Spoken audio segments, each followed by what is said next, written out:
falar. Salve, salve, Tice! Salve! Estamos de volta com mais uma temporada do Papo de Futuro e hoje a gente vai falar e a gente já começa num tema super importante, né, Lezé? Fala aí pra gente. Importante e relevante nesse momento. A gente vai falar um pouco para. A gente vai, na verdade, tentar entender um pouco mais as questões de preservação ambiental, né? Então, o Papo de Futuro de hoje recebe Gabriel, que tem um know-how muito legal, que é do Instituto Nova Era. Então, é um momento onde o Brasil ele tem uma representatividade muito grande nessa área, né? A gente tem uma preservação muito grande, uma mata muito grande, mas a gente precisa entender um pouco mais nós aqui que vivemos na cidade, como que a gente pode colaborar, né, Tícia? Onde está nosso papel em meio da Isso, preservação, né? exatamente. O que que a gente tem a ver com isso? Como a gente pode ajudar para as futuras gerações, né? Porque para nossa, acho que não dá mais tempo, mas pelo menos para as futuras aí a gente vai fazer a nossa parte. Beleza, ó. Então vamos fazer o seguinte, a gente começa com música, vamos convidar aí uma musicista aqui da cidade, Camila Kerr, com Pó de Café. Vamos aí, na volta a gente já volta mais com o Gabriel para trocar essa ideia bem deliciosa que vai ser hoje aí. Vamos nessa, Tis? Vamos. For me, and I'm feeling good.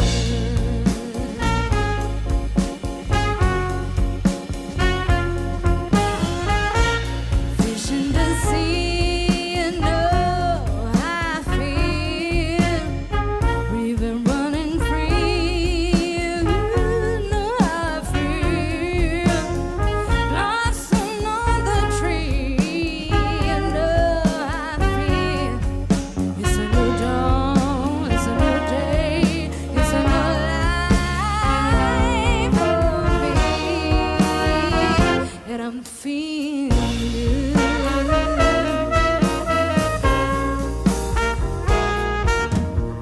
Dragonfly out in the sun, you know what I mean, don't you know? Butterfly all having fun, you know what I mean. Sleeping peace when day is done, that's what I mean. And there's a world, there's a new world, and a bold world for me.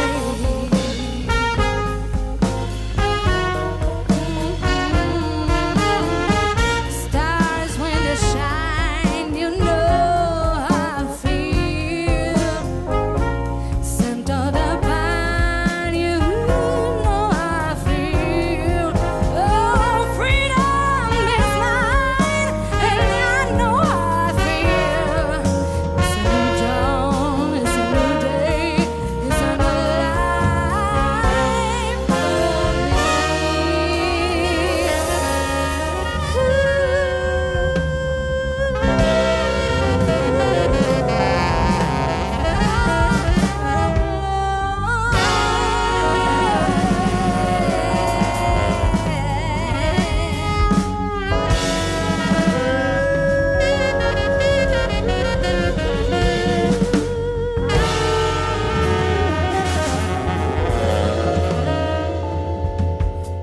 and I'm feeling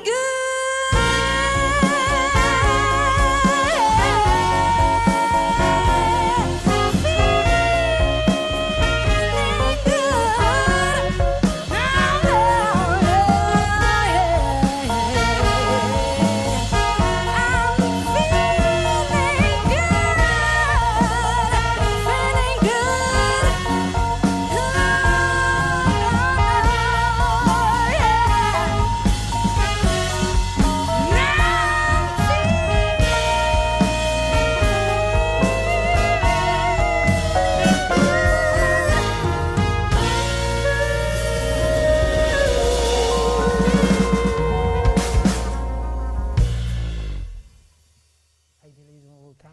feeling good. Que vibe, hein?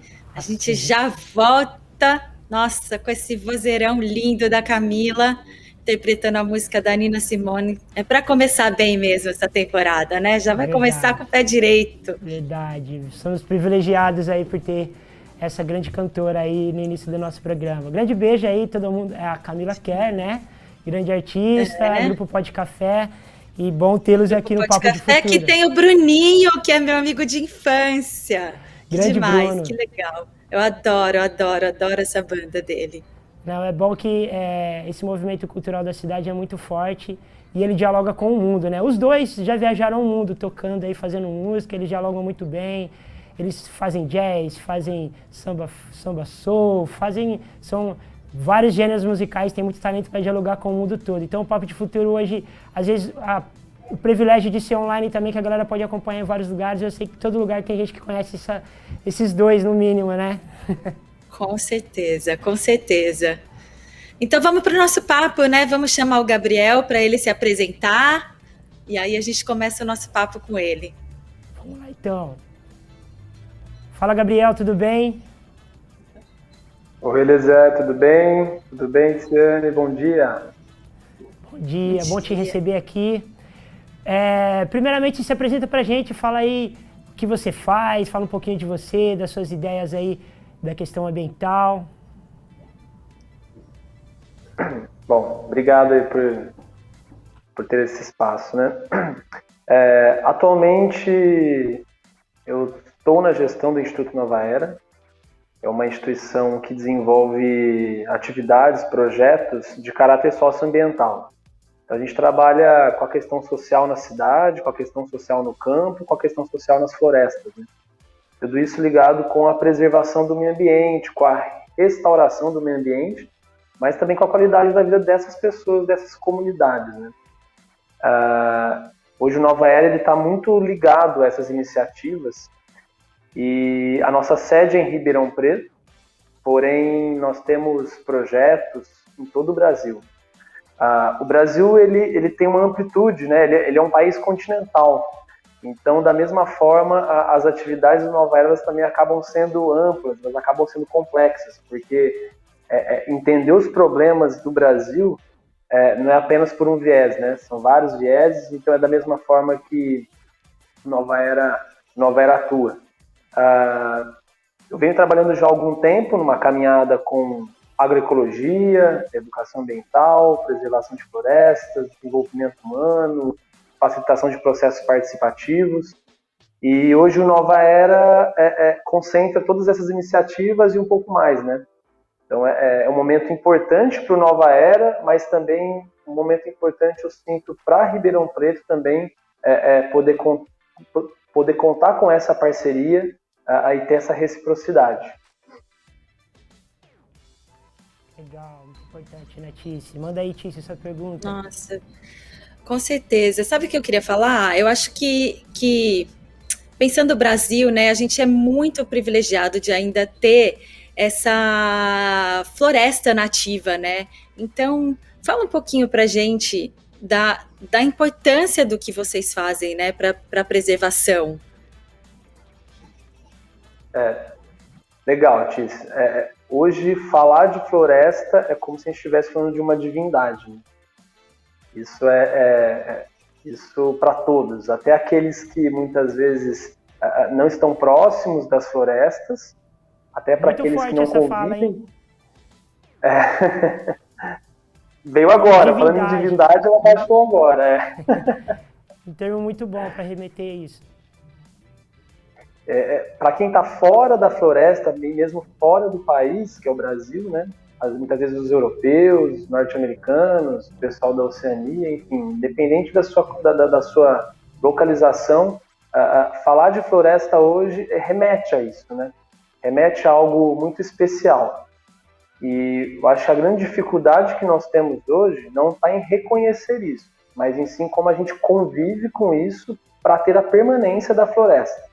Porque apesar de saber em graus maiores ou menores da importância da floresta, o nosso dia a dia nós temos que entender expectativas individuais, expectativas familiares, expectativas sociais, o que acaba conflitando com atividades de preservação da floresta.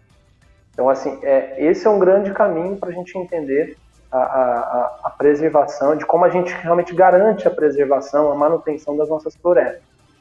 Mas, de uma forma geral, as florestas elas podem ser entendidas como organismo, né? É um macro-organismo e pensando dessa forma, ela é o organismo mais antigo da Terra, né? Se a gente for olhar por esse olhar, né? Ter esse olhar. Então, olha só, se a gente pensar na nossa própria vida, a gente poderia se inspirar nessa vida de longa data, né?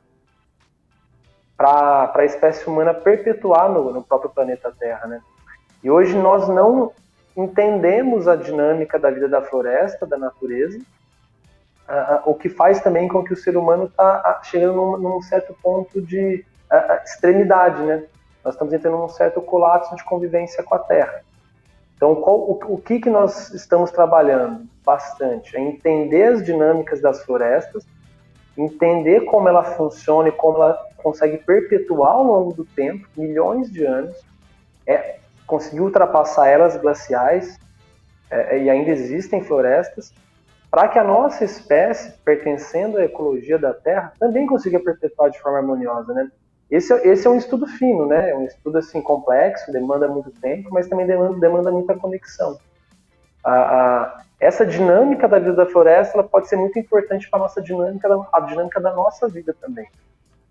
E no mais, as florestas elas acabam influenciando de uma forma decisiva no clima do planeta, na manutenção, né, na verdade, da própria vida do planeta. Porque a ausência dela acaba determinando a dinâmica das chuvas, determina até a temperatura global, local, regional e global. Eu imagino o quanto influencia, por exemplo, na agricultura ter uma alteração de 2 graus. Imagina o quanto altera o regime para a agricultura e para outras atividades, a gente alterar as dinâmicas da chuva. Imagina o quanto isso altera a dinâmica dos rios, e os rios estão conectados aos mares, enfim. Então, a floresta está conectada com funções básicas do planeta e nós estamos conectados a funções básicas do planeta, né? Então, olha, a gente tem por cima...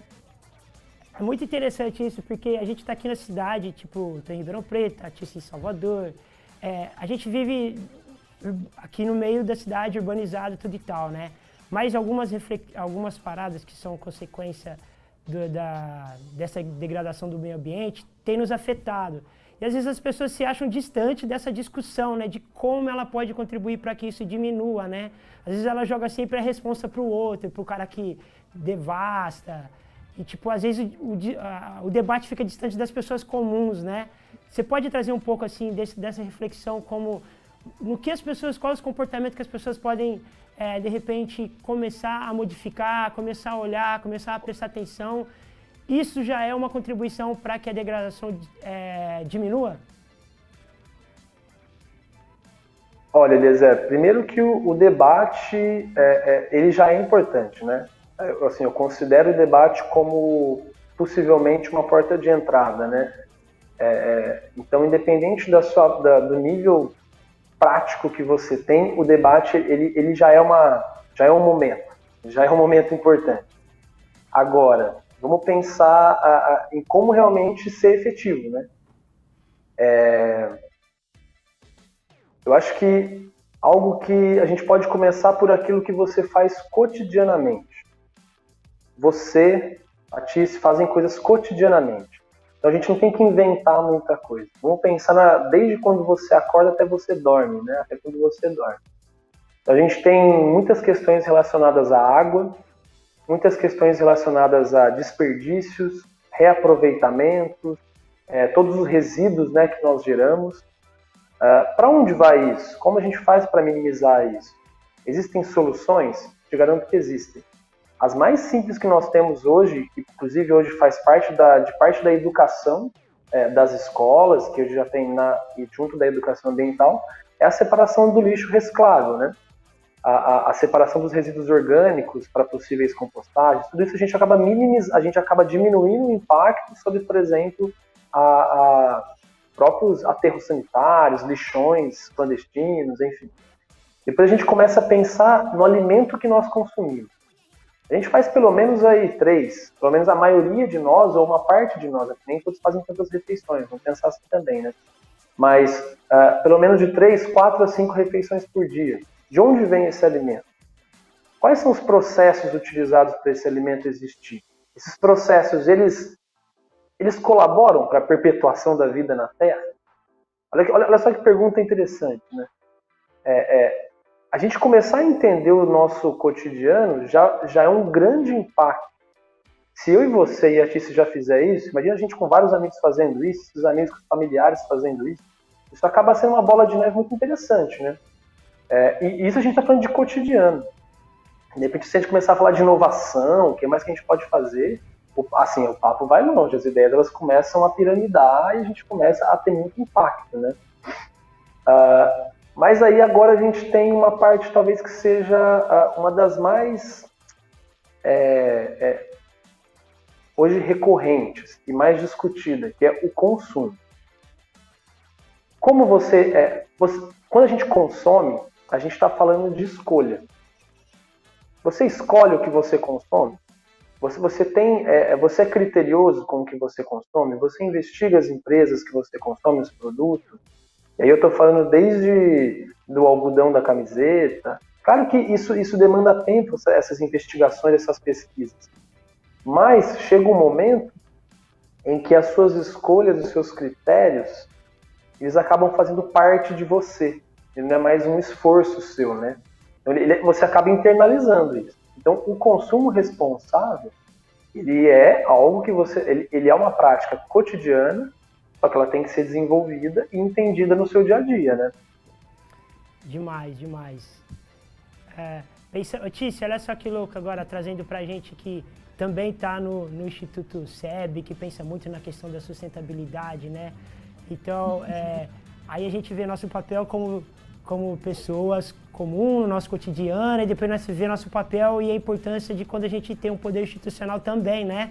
Para levar isso em maior quantidade, para o maior número de pessoas refletirem, né? Nossa, com certeza. A importância da gente tá aqui discutindo sobre isso, né? Porque é isso, parece muito longe, né? O que o Lezé estava falando realmente parece muito longe para a gente que vive na cidade. Parece que, não, aquele cara que está fazendo não sou eu. Então, eu não tenho nada a ver, né? Eu estou aqui garantida que eu não estou fazendo nada de ruim para o meio ambiente. Mas é isso, pensar no seu consumo. Sabe o que é doido? Porque eu assisti um TED de um senhorzinho e eu não lembro o nome dele. E ele estava falando de você usar uma folha de papel para lavar a mão. E ele explicou como que faz nesse TED. Aí eu fiquei com aquilo dentro de mim, eu falei, eu vou começar a fazer isso. E é muito doido que quando a gente começa a fazer, a gente quer que as outras pessoas façam também, porque aí você vai ali naquele banheiro feminino, um monte de gente, aí começa pegar um monte de papel assim, sem nem pensar. Aí eu fiquei olhando assim, aí às vezes eu vou e falo assim, eu falo, olha, deixa eu te falar uma coisa, você pode pegar só um papel, quer saber como você faz? Você vem, você lava a mão, aí você faz assim, ó, só balança a mão assim 10 vezes bem rápido e pega uma folha de papel, vê como isso dá certo. E aí você introduz isso e vai passando para as pessoas, aí a pessoa para assim, pensa, eu tenho certeza que essa pessoa vai passar para outra pessoa, né? Então, essas pequenas mudanças assim tem que começar a fazer parte do nosso dia a dia, assim como a descarga que a gente dá quando a gente dá muito forte, né? A água ali que está saindo, a não ser que seja água de reuso, né, que também hoje já é possível, né, Gabriel, fazer água de reuso para descarga, para algumas coisas da casa também. Então, a gente tem que começar, sim, a pensar qual a nossa parte nisso tudo que está acontecendo, assim. Eu acho que a gente tem sim o nosso papel, a gente tem sim a nossa meia-culpa aí de que a gente tem que mudar. E a gente mudando, a gente vai ajudar outras pessoas a mudar também, tenho certeza, ao nosso redor com bons exemplos. Sim. Você trouxe um exemplo bem legal. Acho que muito simples, mas ele é importante. O que acontece quando a gente descobre algo tão simples, né? Parece que se revela um mundo para a gente. A gente nunca se atentou àquilo, nós nunca demos foco para isso, e aí, de repente, quando uma pessoa, de uma forma didática, com entusiasmo revela que isso pode ter um impacto, a gente se sensibiliza, né? E a gente fala, cara, não consigo mais não fazer. E aí sempre que eu vejo alguém fazendo, eu também não consigo mais não indicar para ela não fazer. Isso acontece em todos os níveis, né? Que é o ato da sensibilização. Muitas vezes a gente pode ter um ato cotidiano, mas se realmente não existir o desenvolvimento de conhecimento, a educação e o diálogo, o momento da sensibilização ele se afasta, né? Fica difícil de revelar esses mundos para a gente, né? Então, a educação, dentro da, vamos chamar da flor da sustentabilidade, né, que é um leque de iniciativas, ela não é de um momento, ela é constante, né? Ela tem que ser constante. A gente tem que estar tendo... vocês têm que fazer esse tipo de programa periodicamente, porque ele é atualizado. O conhecimento ele vem de novo, ele vem atualizado, ele vem com outra ênfase, ele vem com mais impacto. Então, a educação dentro dessa temática, ela tem que ser constante. Ó, agora eu vou falar de duas coisas aqui. A gente está em Ribeirão Preto. Para quem está em Ribeirão Preto, eu acredito que se você quer entender um pouco mais dessas questões, eu quero fazer um convite para, no primeiro momento aí que mudar essa questão da pandemia, conhecer os nossos espaços. Nós estamos no Instituto SEB e aqui tem um trabalho muito legal para entender essas questões da reutilização, dos recicláveis, tá ligado? Essa questão da sustentabilidade e meio ambiente, a gente tem um trabalho muito forte, uma exposição montada que é aberta ao público e que você consegue entender a dinâmica disso tudo. Aqui o Instituto fica aqui na fábrica, na Rua Mariana Junqueira, número 33. Ou então, o Gabriel vai falar para vocês aí do Instituto Nova Era, como funciona, onde está, e faça esse convite aí, Gabriel, para a galera entender um pouquinho mais. O Instituto Nova Era está aqui na 7 de setembro, 777. E aí a gente tem uma certa mística em cima do 7, né? 7 de setembro, 777, Nova Era com 7 letras. Só dá mais força, né? Realmente. O Instituto está aberto para toda a sociedade, né? Nós somos uma organização da sociedade civil. Nós não temos fins econômicos, mas nós temos fluxo financeiro para conseguir administrar a instituição, mas também desenvolver todos os projetos, né? Que nós temos, que nós apoiamos em todo o país. O Instituto ele tem o Nova Era, né? Ele tem um empório dentro aqui da sede, chama Empório Raiz. Esse empório ele concentra todos os produtos originários desses projetos, dessas comunidades, dessas iniciativas, como uma forma de escoar esses produtos, na verdade, que são vocações daquela comunidade, e garantir a sustentabilidade desses grupos, né? O Empório tem essa finalidade também, ser essa vitrine para todos esses projetos. Então, assim, é só produto regenerativo, só produto com certificações e uma história fantástica, né? Aqui também na instituição nós temos um andar administrativo, onde é a parte de reuniões, recepção, a parte estratégica, e que nós recebemos todos os parceiros, mas também nós temos um espaço cultural, que é para receber as pessoas que gostam da música, de dar oficinas, fazer podcasts, e isso é aberto ao público, né? Por conta da pandemia, nós não tivemos a oportunidade de popularizar, né? De trazer isso com força para a população. Mas a ideia é que durante a retomada, vamos falar assim, das aglomerações... Nós somos do agro. Tem a galera que é do agro, eu sou do aglomeração. A ideia é que a gente possa ter o pessoal aqui de volta e que esse espaço não seja um espaço para quem já tem condição, mas exatamente para quem não tem a condição e possa usufruir do espaço. Tício, olha só, uma particularidade do espaço deles, assim, é muito interessante. Cada lugar tem uma temática diferente. Eu estive lá algumas vezes. Então, tipo assim, você entra na entrada, tem uns grafites bonitos, aí você vai para um outro lugar, a galera já trabalha com barro na estrutura, assim, que são estruturas...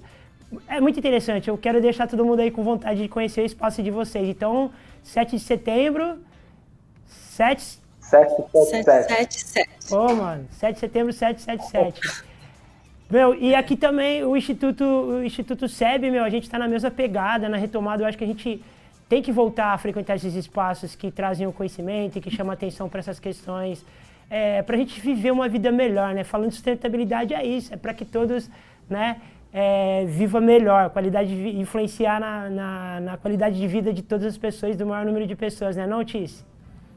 É isso mesmo, a gente vai deixar aqui na nossa página, né, o contato deles, porque aí, galera, vamos fazer uma excursão de conhecimento cultural, olha que coisa maravilhosa. A gente tem o momento da excursão, da diversão, mas também tem o momento da excursão de conhecimento que vai mudar o mundo, né, e eu acho que é muito importante a gente ter essa consciência do nosso papel, né.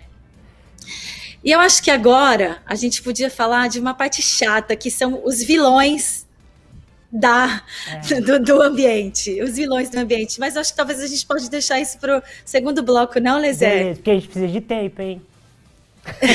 Né? Vamos lá. Vamos fazer o seguinte, a gente vai chamar um intervalo, rapidinho a gente volta aí falando um pouquinho dos vilões do meio ambiente. Vamos entender se é isso mesmo, se existe, se não existe, se é fake news e tal. A gente volta já já, Papo de Futuro.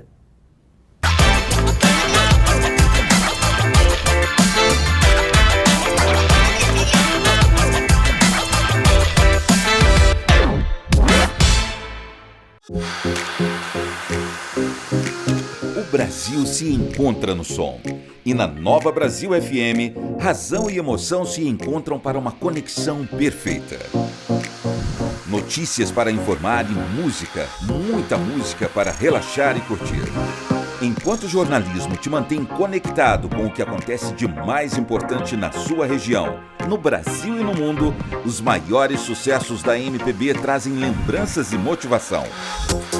E após 20 anos de sucesso absoluto em várias regiões do país, esta combinação de informação e descontração chega a Ribeirão Preto através do Grupo Tati de Comunicação, nos 91.3.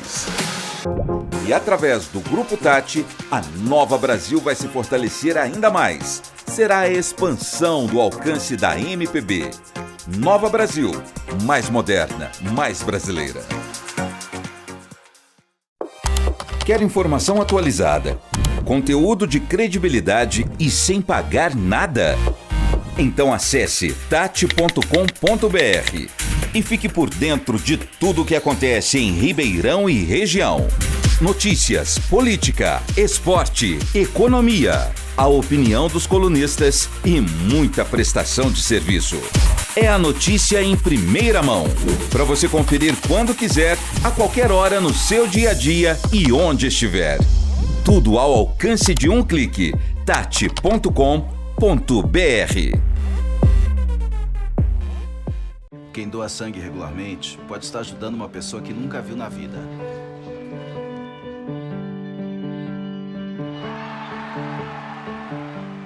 Ou alguém que acabou de começar a viver.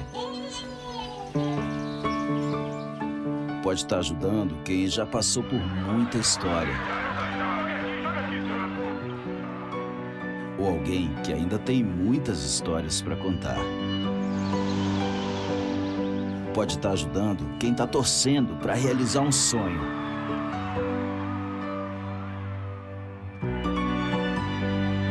Ou alguém que está torcendo para ser ajudado.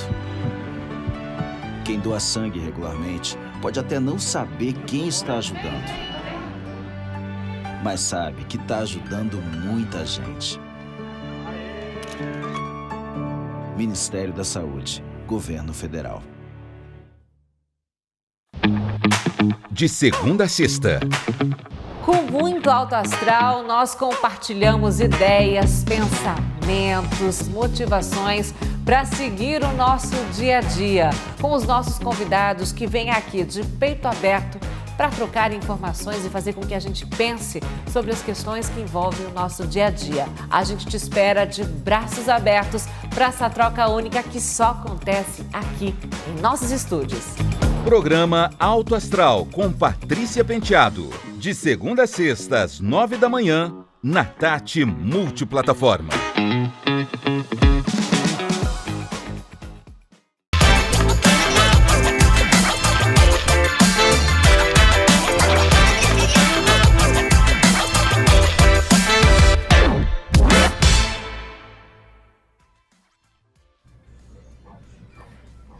Papo de Futuro de volta, né, Tice?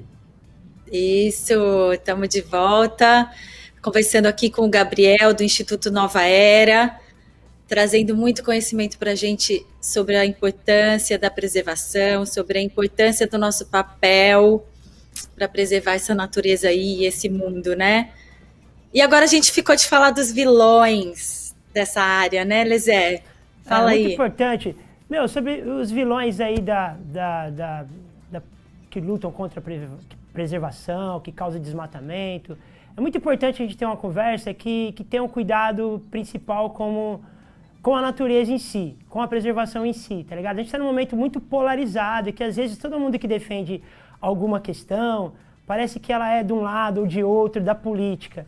É muito legal pegar pessoas que de repente têm um amor pela natureza, que entende a complexidade que essas questões e a importância da preservação para falar disso, porque senão fica uma discussão de alguém se apropria disso para falar, mas que na verdade o intuito às vezes nem é essa preservação.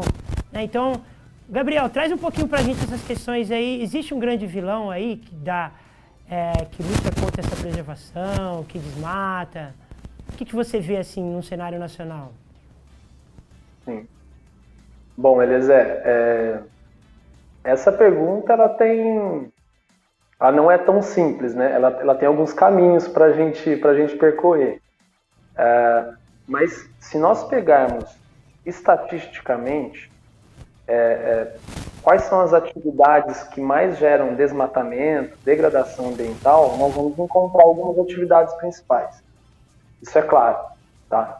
Dentre elas, por exemplo, nós temos as atividades da própria agricultura em larga escala, que é aquela que produz commodity, né, que seria a monocultura, como, por exemplo, no Brasil nós temos muito concentrado na soja, na cana, uma parte também no milho, enfim, são essas culturas, né, que acabam utilizando uma parte de terra muito grande no país.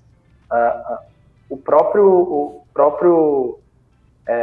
gado, então a gente precisa da pastagem também e de uma área muito grande para o gado, então no caso agropecuária, e temos a mineração, que tem um dano em área menor, só que em questão de reversibilidade, ou seja, reverter, é difícil o dano que ele causa. Então, estatisticamente, a gente vê que isso existe.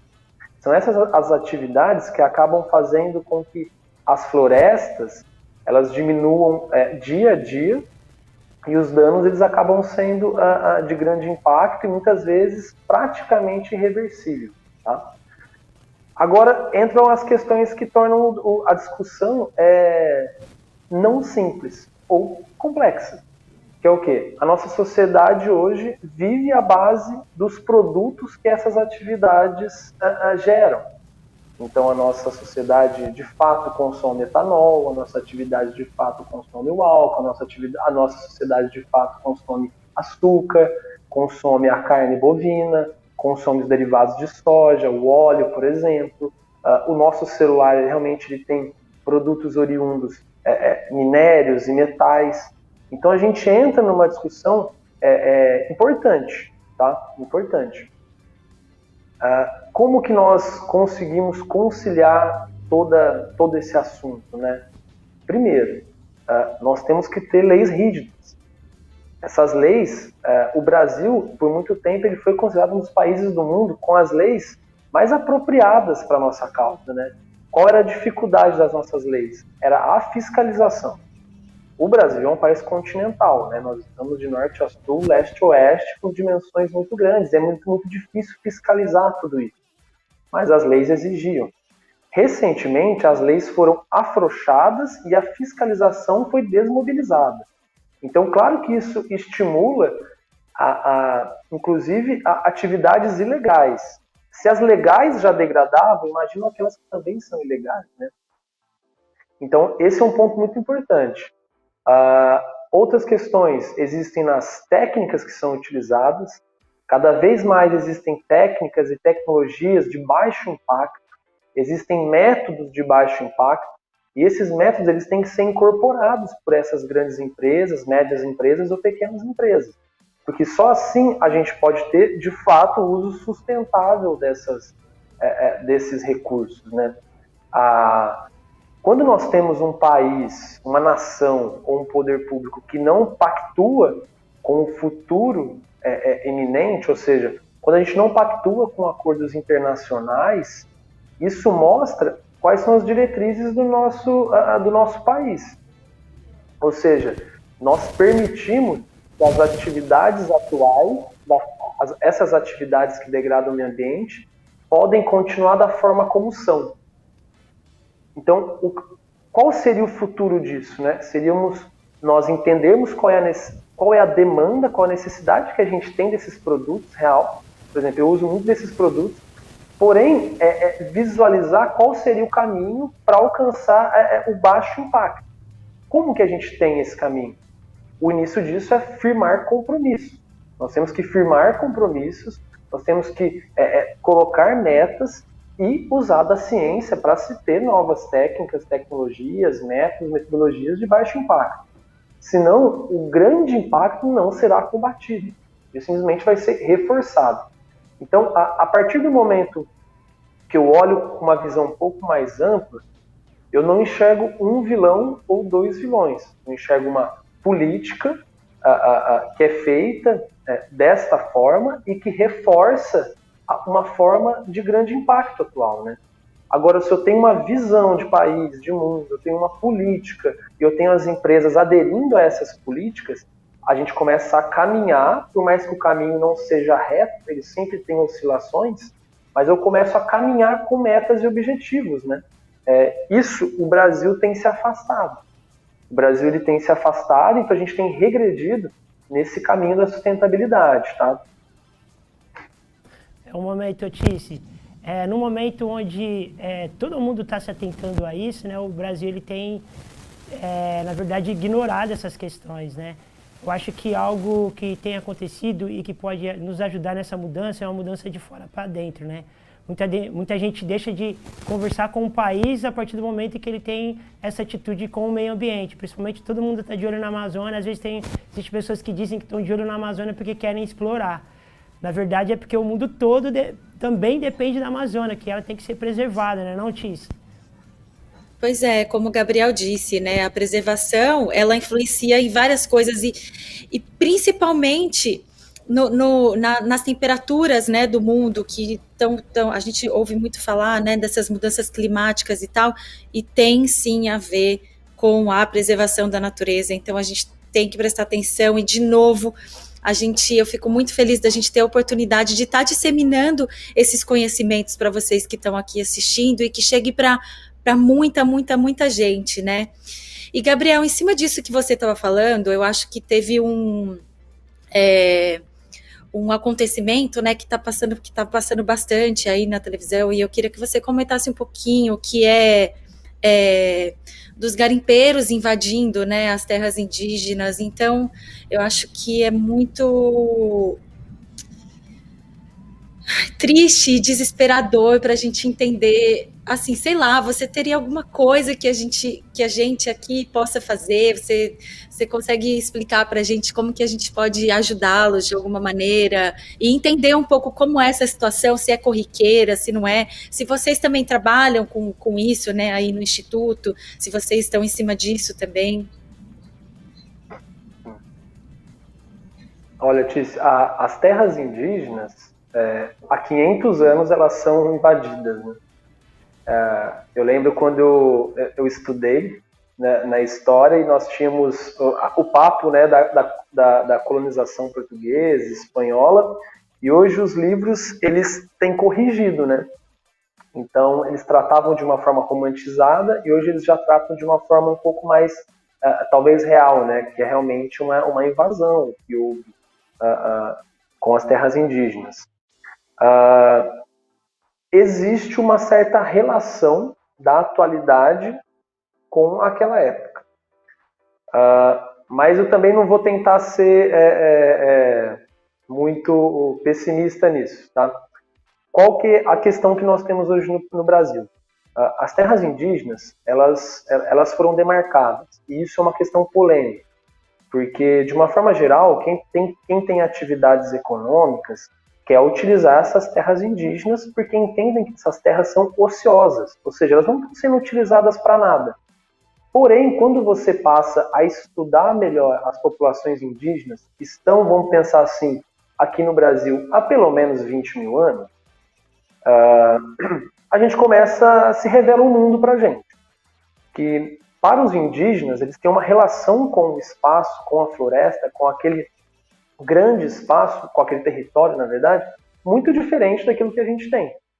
Nós vamos até a floresta para garimpar, retirar o que ela tem e voltar para as nossas casas. Os indígenas, eles têm uma relação de coparticipação com a floresta, né? Então eles entendem o quanto a floresta é importante para eles. Nesse ponto de vista, sim, eles são agentes da sustentabilidade. Por esse estilo de vida e essa relação, é muito importante que a gente tenha essas áreas delimitadas para que esse estilo de vida ancestral possa se perpetuar. Esse estilo de vida não será perpetuado, essa cultura não será perpetuada se eles forem totalmente para a cidade e perder as suas florestas. Esse é o grande ponto.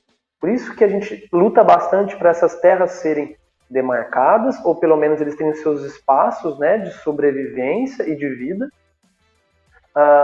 e que esse garimpo seja feito de forma regular em terras que são possíveis de serem feitas. E não nas terras que são, sim, de fato, ancestrais desses indígenas, tá? Eu entendo, olhando pelo olhar do garimpeiro, que eu acho que isso casa um pouco com a questão que o Eliezer trouxe antes, né? Vamos calçar o sapato do garimpeiro aqui, né? Vamos pensar também como é a vida desse cara, dessa mulher. Possivelmente ele só sabe fazer aquilo aonde ele está, a vida também não deve estar tão fácil, e ele acaba invadindo essas terras. Então isso acaba gerando um conflito com os indígenas. Se a gente não tiver um trabalho de desenvolvimento social junto também desses garimpeiros nas regiões que eles estão, com outros tipos de trabalho, que ele possa ter um trabalho com dignidade, ou então até mesmo que possa ser regularizado a atividade dele, então sim, isso tem a ver uma grande parte com o poder público, de dar atenção a isso, esse conflito ele vai continuar. Se a gente Gabriel, simplesmente... você trouxe algo muito legal, porque tipo assim, desculpa te interromper, mas quando a gente escuta falar de garimpeiro, a gente já olha com um olhar ruim, né? Entender a condição do cara também, o que ele poderia estar fazendo, ou de repente que política pública pode entender e proporcionar um outro trabalho a ele, na região que ele está, né? Isso é importante também, porque são vidas também, né? E às vezes, tipo, essa discussão não é colocada, né? Com certeza. Assim, ó, vamos pensar... Desculpa, Tice. Que é só para não perder esse gancho. Pode falar, claro, só para não perder o raciocínio. Pode continuar. Vamos pensar no extrativismo que a gente pode ter na floresta, pensando realmente no baixo impacto. Olha a quantidade de frutos, madeiras, enfim, que a gente pode ter na floresta. E hoje já existem muitas técnicas e métodos de baixo impacto que garantem a sobrevivência de muitas comunidades. A questão é que isso hoje é muito destinado a alguns grupos. Se a gente começa a entender que é possível ter recursos e gerar, então, uma renda para diversas famílias de forma sustentável, então com baixo impacto, talvez o garimpo ele passa a ser minimizado, ele passa a ser desnecessário, mas falta esse acesso, falta oportunidade, falta trabalhos como o que a gente faz, como o que o SEB faz, de trabalhar desde a conscientização até o desenvolvimento de cadeias produtivas da biodiversidade. Poxa, será que não é possível a gente ter um trabalho no meio da Amazônia que, com o cupuaçu, com o cacau, com madeiras de baixo impacto? A mineração é a atividade que mais degrada. Só que muitas vezes esse garimpeiro herdou isso do pai dele. Como entende que a discussão não fica interessante por esse ponto de vista, né? Sim, total, Gabriel. E o que eu ia falar é que eu fui para a Amazônia, né? Eu fui para a Amazônia antes da pandemia, no início do ano passado. E eu tive a oportunidade de ir numa comunidade ali os ribeirinhos, né? Um dos ribeirinhos ali. E a história de um cara que tem a sua comunidade e que com a oportunidade da educação que um dos projetos sociais deram para ele tinha uma família que vinha toda de exploração de madeira, né, de venda de madeira, porque assim a gente não pode negar, gente, a gente vive num mundo capitalista onde o dinheiro é necessário para comer, é necessário para viver, é necessário para ter sua casa, enfim, é necessário, então as pessoas vão achar alguma coisa para fazer para ter dinheiro, senão como que faz? Não vive, né? Então a gente não pode, não ignorando esse fato, a gente entende como a educação que eles trouxeram para ele entender que existiam outras fontes de renda que não precisasse mais ser a exploração, mudou a vida desse cara, mudou a vida da comunidade. Hoje ele faz o reflorestamento, ele vende o carbono lá que ele emite ali no seu reflorestamento na sua área, e ele tornou aquela comunidade dele totalmente sustentável, onde todas as pessoas que vivem ali, um tem a sua tendinha, um tem a pousada, um tem no seu... Gente, é lindo, é lindo. E como a gente entende que instituto como vocês, projetos como o do Instituto SEB, eu faço parte de uma rede onde a gente também está fazendo uma plataforma de educação para essas comunidades, para chegar até essas comunidades. Como é importante a gente entender que trazendo conhecimento pode mudar sim a realidade desses caras, né? Mas a gente não ignorar o fato de que eles precisam de dinheiro e precisam se sustentar de alguma maneira, né? Então, toda a história tem dois lados, né? A gente costuma falar que a história tem dois lados, né? Então, se a gente conseguir achar esse equilíbrio, né? Eu acho que esse é o nosso grande desafio. Esse equilíbrio. Pessoal, Gabriel, a gente está quase encerrando, a gente tem pouquíssimo tempo, essa discussão é muito gostosa, eu confesso que estou bem, assim, queria muito te ouvir mais e mais, cara, mas eu queria que você agora deixasse aquele salve, assim, para a gente resumir as ideias aqui no Papo de Futuro, desse alerta mesmo para as pessoas estarem mais atentas com essas questões ambientais, deixa aí, aquela super dica, assim, bem direta aí para todo mundo que está ouvindo a gente, nos comportamentos e como ele pode contribuir. Fala pra gente aí. Pô, legal, Eliezer. Só de poder ter um espaço aqui, né, cara, eu já fico muito feliz, muito à vontade. Eu acredito que a sustentabilidade ou o futuro ele tem que partir de dentro mesmo, né? Eu acho que é algo que nós nos reconhecemos. Primeira vez que eu fui na Amazônia e conheci algumas comunidades, eu me reconheci naquilo, né? E de como aquela relação com o espaço, com a floresta, é importante sobreviver. E não necessariamente covar até aquilo, mas como eu gostaria de lutar para que isso existisse. Então, eu não vejo que a sustentabilidade é algo que é para si, mas é algo que você acha fundamental que continue existindo, né? É algo que é essencial que continue tendo vida. E quando a gente consegue reconhecer isso nos outros, ela ganha força. A gente ganha força. Então, independente do que você faz, quando você começa a valorizar essas iniciativas no outro, essas práticas, essas relações, essa visão no outro, automaticamente isso passa a pertencer a você. E, enfim, o aprofundamento disso é com o tempo, né? Pô, da hora. É isso.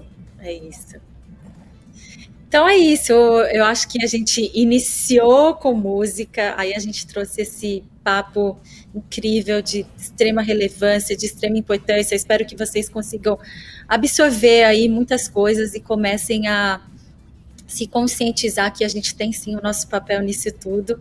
Agradeço, Gabriel, obrigada por estar aqui. É isso, Eliezer, e a gente vai terminar?